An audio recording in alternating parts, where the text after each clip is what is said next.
প্রত্যেকটা মিডিয়া আমাদেরকে যেভাবে প্রশ্ন করেছে, প্রত্যেকটা বিষয় আমরা টি শার্ট কোন জায়গা থেকে কিনি, কয় টাকা টি শার্ট কেনার টাকা পাইছে কই, খাওয়ার টাকা পাইছে কই, রিক্সায় ওঠার টাকা পাইছে কই, গাড়িতে ওঠার টাকা পাইছে কই, প্রত্যেকটা জিনিসকে যেভাবে প্রশ্নের মধ্যে নিয়ে এসেছে, এবং মিডিয়াতে এগুলো নিয়ে কেউ রেস্টুরেন্টে খাইছে সেটা নিয়ে ঘন্টার পর ঘন্টা টকশো হয়েছে। আপনার গত আপনার জাস্ট এই কিছুদিন আগ পর্যন্ত টকশো হয়েছে। অথচ এই মিডিয়ার চরিত্রটাই দেখেন, বা যারা টকশো করছে এখন বিভিন্ন মিডিয়াতে, তাদের চরিত্রটা দেখেন। গত 15-20 দিন ধরে আপনি দেখবেন না যে তাদের এই এই আলাপগুলো এখন আর টকশোতে আছে। আপনি দেখবেন বিএনপি জনাব তারেক জিয়া অনেকদিন পরে দেশে আসছেন, 17 বছর পরে দেশে আসছেন, তার ইনকাম নিয়ে কিন্তু কোনো আলোচনা নেই।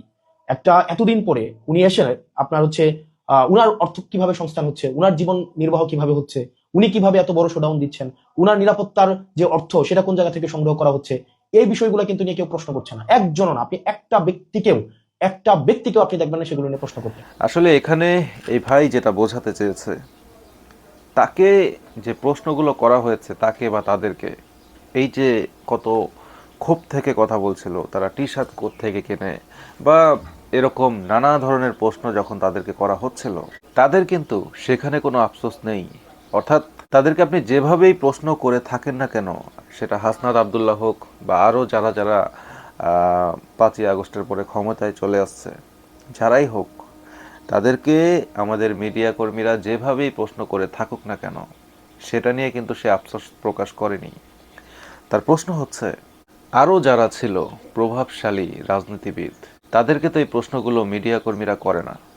এই দেশে অনেক মানুষ ক্ষমতায় এসেছে, ক্ষমতা থেকে চলেও গেছে, বাট ক্ষমতায় থাকা অবস্থায় এটা একটা চূড়ান্ত বাস্তবতা যে তাদেরকে যেভাবে প্রশ্নবিদ্ধ করা হয়েছে, এই দেশে অনেক ক্ষমতাশালী মানুষ ছিল।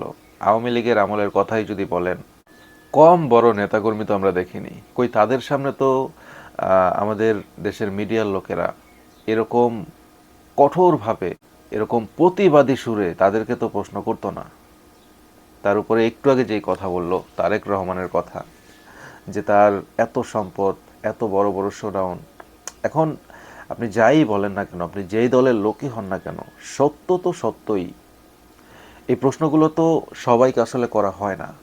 তো সাংবাদিক মহল থেকে যারা সময় মতো মানুষের কাপড় খুলে ফেলে, তো তারা যে আসলে খুব ভালো মানুষ ব্যাপারটা কিন্তু এমন না। তারাও কিন্তু যথেষ্ট পরিমাণ সুবিধাবাদী। এই যে যেসব মানুষগুলো টকশো করে, তারা যে সবার কাপড় নিয়ে টানাটানি করে ব্যাপারটা এমন না। যাদেরকে নরম পায়, যাদের কাপড়টা নরম, টান দিলেই খুলে যাবে, এরকম মানুষদেরকে নিয়েই কিন্তু তারা টানাটানি করে। অথচ যাদের অবস্থান একটু বড়, একটু প্রভাবশালী, তাদেরকে নিয়ে কথা বলার দুঃসাহস কিন্তু তাদের নেই। এটাই সত্য।